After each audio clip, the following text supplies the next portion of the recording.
Again, my name is Pam Frampton, and this is part 2 of the video for the course School Curriculum. This is part of the 5th week module. In this course so far, you have worked on understanding school culture, understanding how to create positive school culture, how to avoid toxic school culture, and how to monitor a vision for instructional excellence.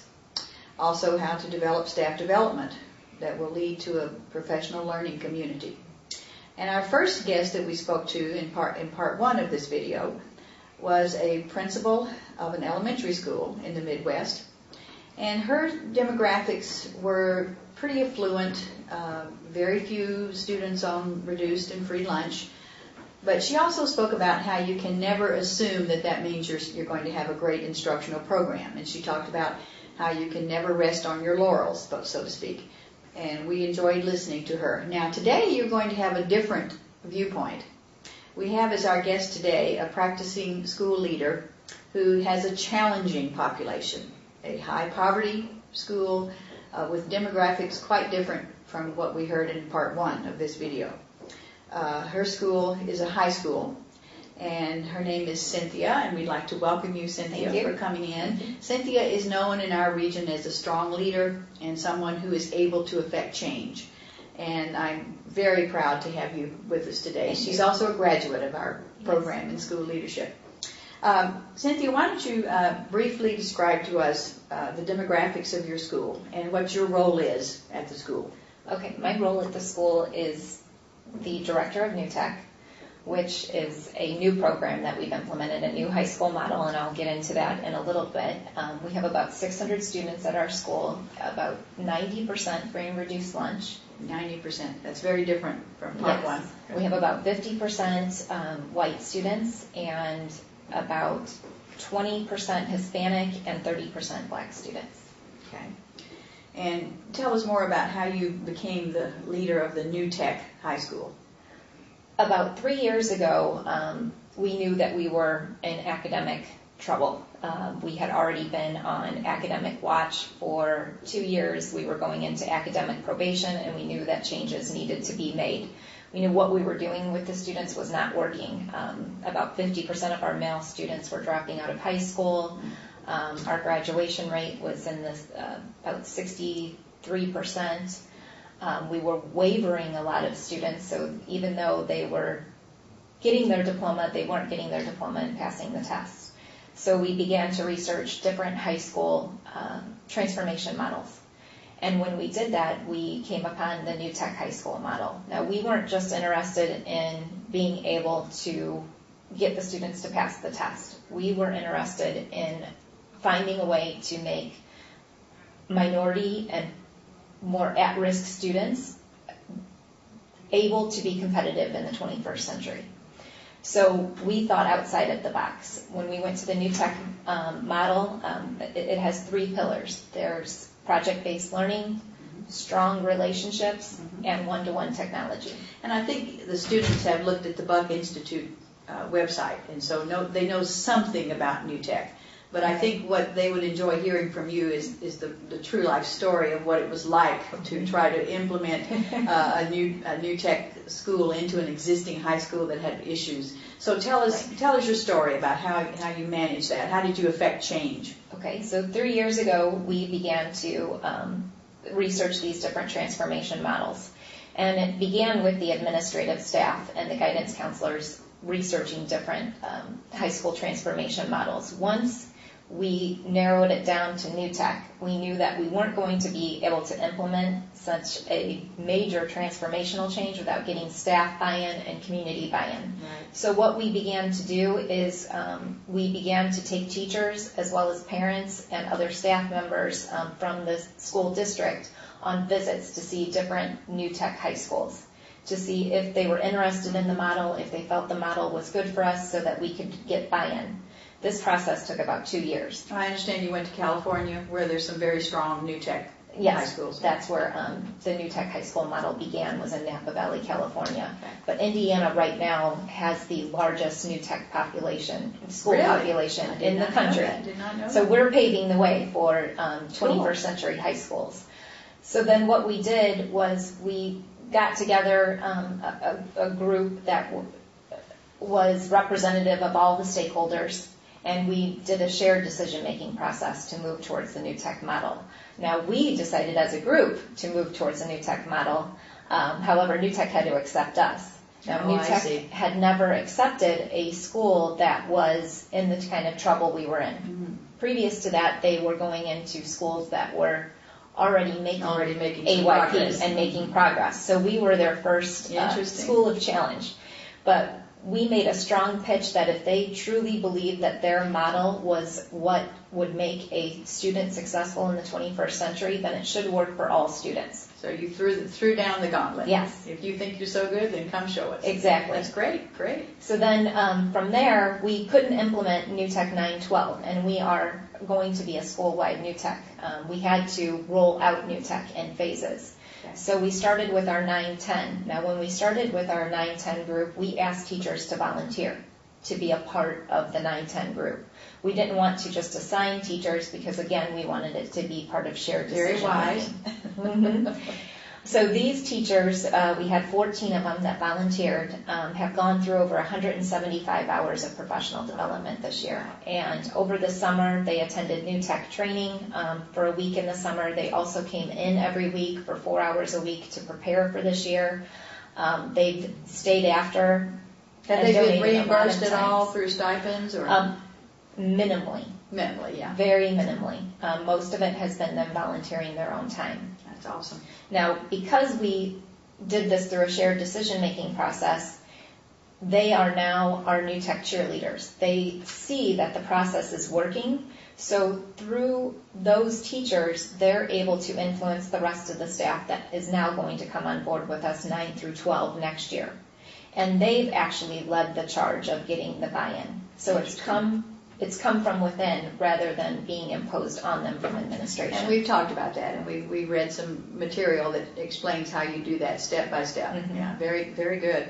Tell us some of the best practices that are associated with the New Tech model. What are some of the instructional strategies? Number one, it's project-based learning. Okay.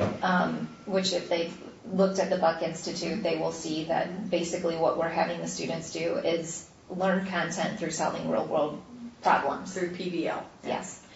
Part of PBL also that has been a best practice is that we create workshops for the students that are differentiated to meet their needs within the content and the project. Oh. So differentiated instruction is huge in PBL. And that's been a great benefit. We've also, besides implementing just the New Tech model, we've also implemented the 8-step process. And what is the 8-step process?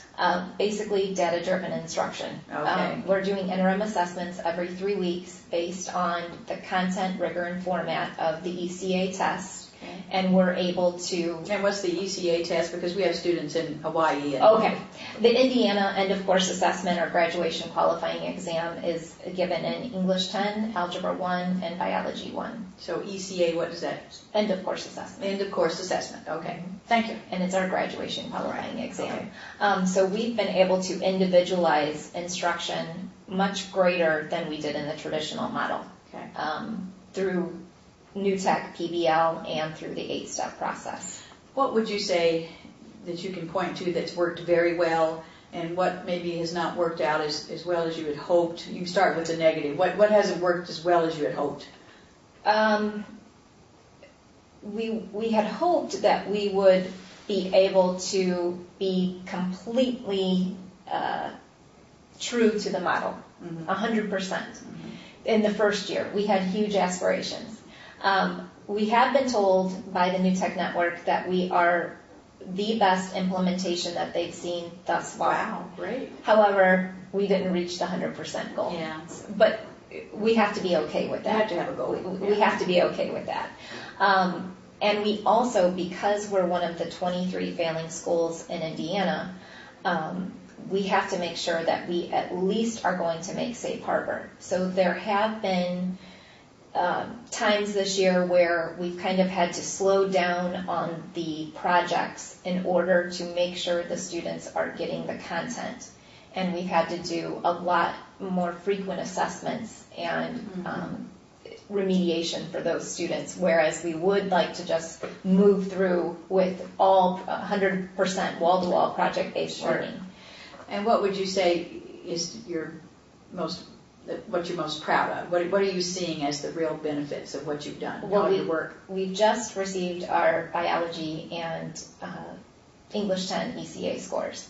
In our biology, we improved by 18% this year. And in our English 10, we improved by 14% this year. Fantastic. So we would have been happy with having 5% growth. Sure. But with 18 and 14% growth, we feel that's phenomenal. And then when you came in and started all this, you were going downhill each year. We were going downhill each so year. This is a major turnaround. Yes, last year we had a negative 13.2% growth. Wow. So to see that this year that we have grown so much, we're just ecstatic. And talk about the change in the students, too. How have you seen them change in their behaviors and their attitudes? Well, with the New Tech model, there is much more student accountability and freedom. Teachers are more of a facilitator rather than a director of the classroom. And so not only are we getting students to understand their responsibility in learning content, we're also teaching them 21st century skills. So we're teaching them communication skills, citizenship skills, work ethic, how to be a professional, how to communicate effectively. So we've seen our students grow tremendously over this year into self-directed learners. As you won't know yet about graduation rate, but yet. What would you predict? Last year, our graduation rate was 72%. We're predicting somewhere at least around 76% this year. And then when your New Tech students finally get to be seniors, what would you expect? We're hoping to be somewhere in the 90s. I bet you will be. Yeah, great. Cynthia, we've looked in this course at the new style of leadership that it takes to affect change and to insist on accountability and to insist on data-driven school improvement plans. What advice would you give to school leaders as to how do you deal with those who are reticent to follow you? How do you deal with conflict? How do you deal with your own issues of self-confidence, your low points, and how do you get through all this as you've done? Because leading change in today's schools is a horrendous task. What advice would you give to the new leaders? What I've come away with in reflecting this year is, number one, you have to put the students first at all times. And that has to be what drives all of your decisions. Number two, you need to look at the data all the time. The data does the talking, and you need to allow that to direct your decisions. Number three is create a culture of shared leadership and shared decision making. You get the most out of people that way. You really get buy-in, and when you have those strong relationships with your students, staff, community, anything is possible. But number four, you have to be able to make difficult decisions, and along with that comes difficult discussions. I've had to release 3 staff members this year already. If it's not working, you have to be able to move people out and to counsel them out of the profession. And it can be very difficult because, especially in today's economy, you're putting people out there not in a very good situation to find another position. But we are dealing with students' lives. Yes. And it's no different than a student, I would say, who has cancer and you want them to live and have the best treatment. It's the same thing with education now. We've got to make sure that these students get their education or they have no future. So you do have to be able to make difficult decisions. So being able to step back and again know that you're putting the students first, that helps. But you do have to take that time for yourself to refresh and renew and rejuvenate. Otherwise it can get overwhelming. And I would say, watch the inbox, because the inbox can overwhelm you to where you can't get to the instructional leadership and looking at the data. Those day-to-day things that just come in on your desk, sometimes you're going to have to push those to the side and remember what's important. One of the things that I really admire about Cynthia is she never talks about this, of course, but you've had opportunity after opportunity to move on, to make a lot more money, to have a lot more important position in the state of Indiana. And you have consistently turned things down. Talk a little bit about why you do that. Oh, well, I graduated from Calumet High School, and I still live in the community. And getting into education for me was a way to give back, because being a student that had gone through a school of poverty, I understood what the risks were, and I understood what deficiencies I came out with. And I wanted to make sure that I was going to give back to my community to make sure that those students didn't go through the same thing that I had to go through. And so that's made me stay where I am, and so that I could help these kids. It's about me paying it forward. Good for you. And we've looked a little bit at the good to great literature, and you remind me of the examples that we've looked at about the principals who have had to put aside whether or not people like them, and have had to put aside, the concerns of the staff when they're stressed over change, and you have stayed just doggedly to let's look at data. Let's look at data, and they talk about that in the good to great. Yes, they do. Those are the kind of leaders that take a school from good to even less than good to greatness. Well, congratulations, and thanks for your time as usual to help out our students. Anything else you want to say before Anything that I could do to help. Yes, and Cynthia will be happy to accept emails, and even I'm sure you'd be happy to have people come visit your school, absolutely. I'm sure. Absolutely. So we will post that at the end of the video, your email and your school, the name of your school, so that if people are interested in new tech and PBL, problem-based learning, they can follow up. Absolutely. So, thank you very much.